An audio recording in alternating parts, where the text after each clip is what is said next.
Hi everybody, my name is Jan Dufour and I'm an independent Stampin' Up! Demonstrator. I live just outside of Louisville, Kentucky. Just to get the business done, if you are looking at me on YouTube, consider subscribing if you enjoy this or give me a thumbs up. If you want to get our my project sheet that shows you the measurements and everything that you need to know, you need to go to my website, which is stampmesilly.com. Now, of course, you're already on my website. You have all of that. And if there's anything here that you want to purchase, you can buy it directly from my store online at jandufour.stampinup.net. Okay, business is done. Let's get to the fun.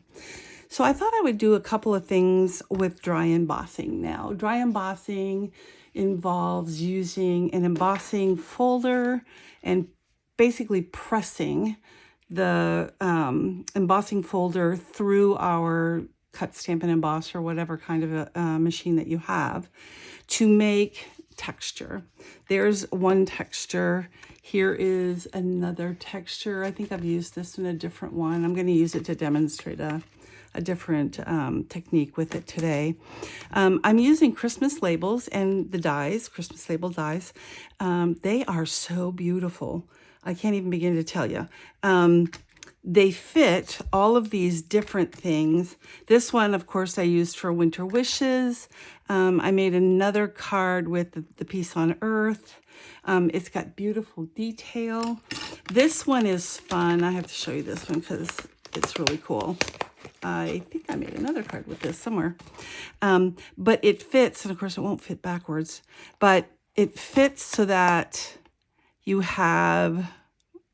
This is 80%. That's why it's not fitting inside if I did the actual stamp. But you have a saying here, and then the big one here. It's just so cool. You're going to use it for a lot of different things. And I'm sure, well, I shouldn't say that. I have a feeling, let me put it that way, that they may come out with some other sentiments. So anyway, that's what we're using today. Now, dry embossing, as I said, is basically using a folder and putting it through our die cut machine. The one I used today comes from Basic 3D Embossing Folders. There's 3 of them. There's the dots. There's the one that does this pattern. And then there's a really pretty one that, they're all pretty, that reminds me of textured paper, if y'all remember that, when we used to get textured paper. And that's the 3rd one. So you get 3 dies in there, which is pretty cool. I didn't do a lot of prep work to show you exactly how I made the card because I'm trying to show you multiple other things and I don't want this video to be 10 years long. So we're going to get right to it. I'm just going to tell you, here is the A2 base, which is 8.5 by 8.5 by 5.5, scored at 4 1/4. And so we'll put an inside white card so that you can write something on it when you send it for your lovely. And winter wishes, yeah, if you're a little late for Christmas, like I almost always am, then it can just be a winter card in January. I used to say these are my New Year cards, even though they said Merry Christmas on them. I'm terrible. Okay, so that is easy. Remember, when you're doing anything with texture, you might need a little bit extra glue just so that it can get into those little nooks and crannies and still be able to adhere. And I'm not talking about a ton of glue. I'm just saying you need a little bit more. So I'm going to do that, put that on there. Now you can go a couple of ways with the sentiment. Let me show you. When you cut this out, it has splits. You can thread paper through there, which is one of the things I did here. You can put ribbon through there. You can ignore it completely. You can do something like this card where I made the box slightly bigger so I cover up the slats, if you will. And all I did to do that was I took the, just a piece of paper, and I put this on top, and I drew the square, as you can see here. I drew the square inside so I would know how big this was. And then I had to add 1/8 of an inch all the way around. I didn't want to get rid of the pretty decorations, but I did want it to be able to adhere. So that's how I did it. This is an erasable pen. I always use erasable pens. You don't have to draw the whole thing. You can just draw maybe a couple corners and then stamp your sentiment. And then when you put it on the top, I've covered the slits there. Okay, so there's that. I'll put that away. I decided to do this for my card. I need to stamp Winter Wishes. What I did was this piece, let me show you on my cutting machine. It is 2 3/16. Now, that's a terrible measurement. I realize that.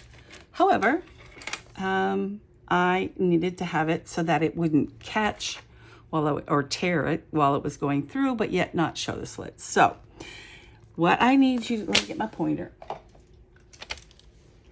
What I need you to do is to put your cardstock down, and then I'm gonna move it so you can see it. So this is, let me see, are you seeing this? Yeah. This is 2. This is 2 1/8. This would be 2 1/4. I want you to go to the one in between. So it's 1, 2, 3 slits or dash marks or hash marks or whatever you want to call them past the number 2. And that will make it the right size for it to work when we want to put it through our little sentiment here. So I went ahead, and it's 4 inches long, and that all those measurements are on the project sheet. And let's see, I should have not gone that far. Get that in there. Probably this is the hardest thing. Getting it to get in there where I want it to be. All right. But anybody who knows me knows that I can be very persistent and stubborn. You will not win, cardstock. You will just not win. All right. Let me see. Let me straighten it out. That's part of the problem. I love it that you get to see how I struggle. There. You have to get it past the thing. Once it's past the thing, it's okay. All right. So I'm just going to pull it down until it's about centered. Doesn't have to be exact. You have to do it gently because these are pretty tender as far as they can rip easily if you're not careful. The other alternative is just make it 2 1/8 and then deal with the fact that you have little slits up there and nobody notices, and then maybe nobody cares, and that's okay. All right, so we have Winter Wishes here. Get this off. I have another sentiment in there, and I'll show you what I did with that. I think I did it this way, right? No, I did not. I did it this way. Yep. So put it in there, and I'm using, it's not traveling along the blue, it's traveling along the white. If you just want to figure out where the center is and just put the balmy blue in there, have at it. But this is the way I did this one. And of course, it's not working out the same way. Let's see. Nope. Yeah, that's about right. All right. And we'll mark that down. And I used Misty Moonlight, which is a complementary color. How do I know it's a complementary color? Well, you go to the catalog, and I probably should have brought this up right away. At the beginning of color, I think there's a color wheel somewhere. There it is. So in your catalog, there's a color wheel. And yes, eventually we'll be selling this so you can actually use it. But what I did was I went to Balmy Blue, and it tells me that all of these, because they're inside this inset, it's touching, that any of these would be complementary colors. So I went ahead and picked Misty Moonlight. It was the darkest one. I thought maybe Night of Navy, but it's really, and they're right, it would have been too purpley for this particular one. So anyway, that's where I found it. I'm going to use my stamp pad of Misty Moonlight. I'll bring this down and we put in winter wishes. And there we go, that's beautiful. As you can see, I'm using my little Misty. I am trying to use both the big and the little Misty, depending on what the job is. Nobody wants to have 2 or 3 of these things. I understand that. The Misty is well made. It works well. It does what it's supposed to do. It doesn't do everything the Stamparatus did. And that's why I still use my Stamparatus in private, because you can't get it unless you find it on eBay. Anyway, so now I put these up on dimensionals, and don't forget you can use all of these little pieces. What I did was I put 1 in each corner. I wanted to make sure that the corners sat down, since you're not really 2-dimensional, but because you've got paper on top of paper, it's a little bit different. And then I put 2 in the middle, and these are just the ends that I've cut up all along. It looks like fringe, but why waste them, right? They stick. And they're the same height as the other one when you pull them out, and they're oh so pretty octagons. And it makes it more interesting when you cart these all over the house and they're not octagons, they're different shapes. So that's kind of fun too. That is not funny. I find these everywhere. Anyway, there we go. We're going to put it down right about. And if you don't push, you can move them. But I like where it is. Push. And there's your card. And I do have a white insert in there that's 4 by 5 1/4 so that you can write your message. So those are those 2 cards. Now this is an alternative, which I basically showed you how to cut this out and then lay it on top. I used the one that I look at is textured paper. I don't know if they call it that, but that's what it is to me in my head. Then I wanted to show you, if you just leave it basically plain, I did use a color obviously for that. I used white ribbon. It's anybody could have this card because it's not feminine or masculine. It's just basically a card. I then turned it sideways and added a colored ribbon. It's still anybody's card. Of course, if this was pink, you might think just a woman, but don't forget when you use colored cardstock, you want to use put a white base on the inside so people can write. And this comes from, oh, I have it written down. Hang on. What is the name of that one? I'm sorry. Hang on. I got it. It's here somewhere. Oh, yeah. Sweetly Scripted. Let me show you that. It's a beautiful set. It is in our online store, and they've got these long things, but you know, I cut it off and it's okay. You don't have to have the entire thing. Save the date's pretty specific, but thanks a million, speedy recover, happy birthday, congratulations, and happy anniversary. You come in pretty handy. Those are pretty good sayings. And just for fun, I wanted to show you that you don't just have to do cardstock. I put in my envelope. How did I do that? Because obviously I don't want it on this part of it. I just want it on this part. And it's just such a pretty added touch and doesn't take any time.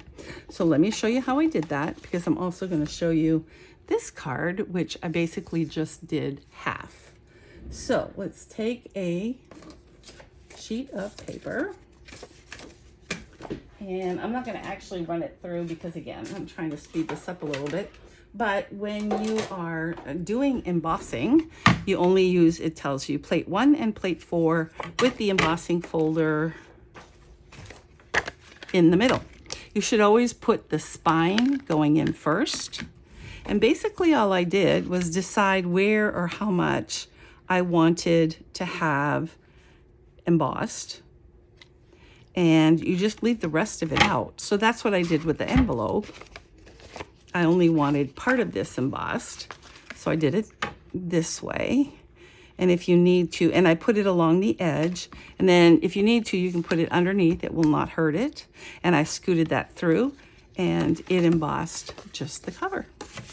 All right, so now let's do a couple things with the embossing. Let me get rid of this. Get rid of all of these cards. There's lots of different things you can do. If you look on the internet, you'll be there for days. Oh, I did want to show you this one. This one's got heat embossed. This is dry embossed. This is heat embossed. And again, I only did half. So the other side is plain. All right, so I'm not going to take all day to color. Again, trying to speed up the thing. But what I basically did, this is cherry cobbler, and I just used my blending brush and I, blended. You can do as much or as little as you want until you've got it all done. But then you can do something fun with it. You can actually use a little nail file. A flat one would be hard. These kind are much easier to do. I use these for a lot of things. And then you just lightly rub over it. And what happens is the part that is embossed or erased will get it rubbed off. Again, I'm not going to do the whole thing. But you can see how you have white spots that show, and it just makes it so much. Now here's a darker version. Of course, the white shows up more. Again, it all depends, but it gives you yet another texture and two different colors instead of just the solid. Then I tried, I have to tell you, I don't really like this. I think it's too messy for me. Now, other people will absolutely adore it, and that's awesome. It's just not me.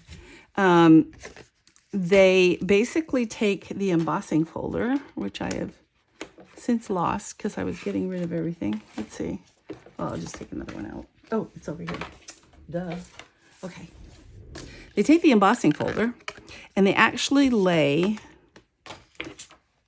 ink. Just rub it. Be aware that this is the part that sinks in. And so you would think, it's kind of counterintuitive. You'd think, oh, here's the bumpy part. I'm going to do that. If you color this, this is what you're going to get, because this goes into this, and we want the part where the top of the bump will be, and it's on this side. So basically you just rub this over. You can spritz it or not spritz it. It's a little bit with water. It's a little bit less messy without the water. You get a little bit less variation. And then you put it through the machine and you get these things, which again, I like more symmetry. I'm not artistic. I don't know. It just makes me feel like it's not done right. But again, when you use it, if you put something on top of it, it looks awesome. It really does. And I'm going to try real hard to use these for something. But that's another thing to try. So you can play with that. All right. So I think we showed all of the cards. Get them all back out here. I hope you enjoyed this video. Again, consider subscribing. My channel is growing and it's very helpful if you can either subscribe or like me on this particular video. I only post once a week. I don't send any junk spam. I don't try to sell you anything. I have a link to my online store, and that's it. You can get free catalogs if you order from me, and I think that's all I want to say. So I hope you enjoyed this. Have a great day and enjoy the cooler weather. Bye.